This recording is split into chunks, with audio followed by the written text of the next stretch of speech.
The G7 summit didn't end with fireworks. It ended with silence. As Donald Trump imposed sweeping 25% tariffs on allies, Canadian Prime Minister Mark Carney made history by refusing to sign the summit's final statement, skipping the traditional handshake photo and leaving Trump standing alone. This wasn't just diplomatic protest. It was a calculated ambush, and within hours, the world retaliated. Trump arrived at the Alberta summit ready for war. 25% tariffs on all imports, plus an extra 10% on energy. Europe gasped. Japan scrambled. But Canada's response stunned everyone. Total silence. No statement. No photo. Just a void where diplomacy should have been. Experts called it the loudest silence in G7 history, leaving Trump without a target for his usual attacks. Within hours, Canada's Dockers Stand with Steel movement went viral. Factories from Detroit to Ontario halted production, and the EU dropped a $150 billion Ukraine fund, a direct challenge to US dominance.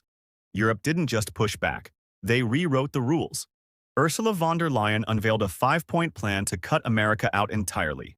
$50 billion for European microchips, African rare earth mines, and a green energy corridor with Canada. When Trump countered by proposing a G9 with Russia and China, Macron laughed, and Germany's chancellor shut him down. No seat for Putin while Ukraine burns. The message? The West wasn't just resisting Trump, it was leaving him behind. Behind the scenes, the world was already moving on. Japan filed a WTO complaint. Mexico drafted lawsuits. India, once a U.S. ally, flirted with Europe. Trade data showed the stark reality. U.S. influence dropped 18% in months. Businesses, faced with tariffs, found new partners fast. The global economy wasn't collapsing. It was rerouting around America. Back home, Trump's policies backfired. ICE raids left farms and factories desperate for workers. Prices soared. Even Republicans whispered, "He's killing the economy." Then came Moody's downgrade, a 1.5% growth cut. The tariffs meant to protect America were now burning it down. The Federal Reserve was trapped. Fight inflation from tariffs by raising rates, or boost the economy by lowering them.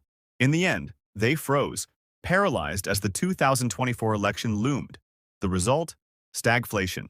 Rising prices, stagnant wages, and voters left holding the bill. By the time Trump left Alberta, no deal, no photo, no wins. The world had moved on. Japan sued. Mexico prepared legal battles. India and Europe shook hands. The G7 didn't die. It just stopped needing America. And Canada? Their silence said it all. We won't fight you. We'll replace you. The 2025 G7 proved one brutal truth. The world won't wait for America. Trump built walls of tariffs, but the real walls rose around him. Now the question remains. Will America tear them down or rule a kingdom of one? Who really won the trade war? Debate below, like for part 2 on China's next move. Subscribe for more unfiltered geopolitical analysis.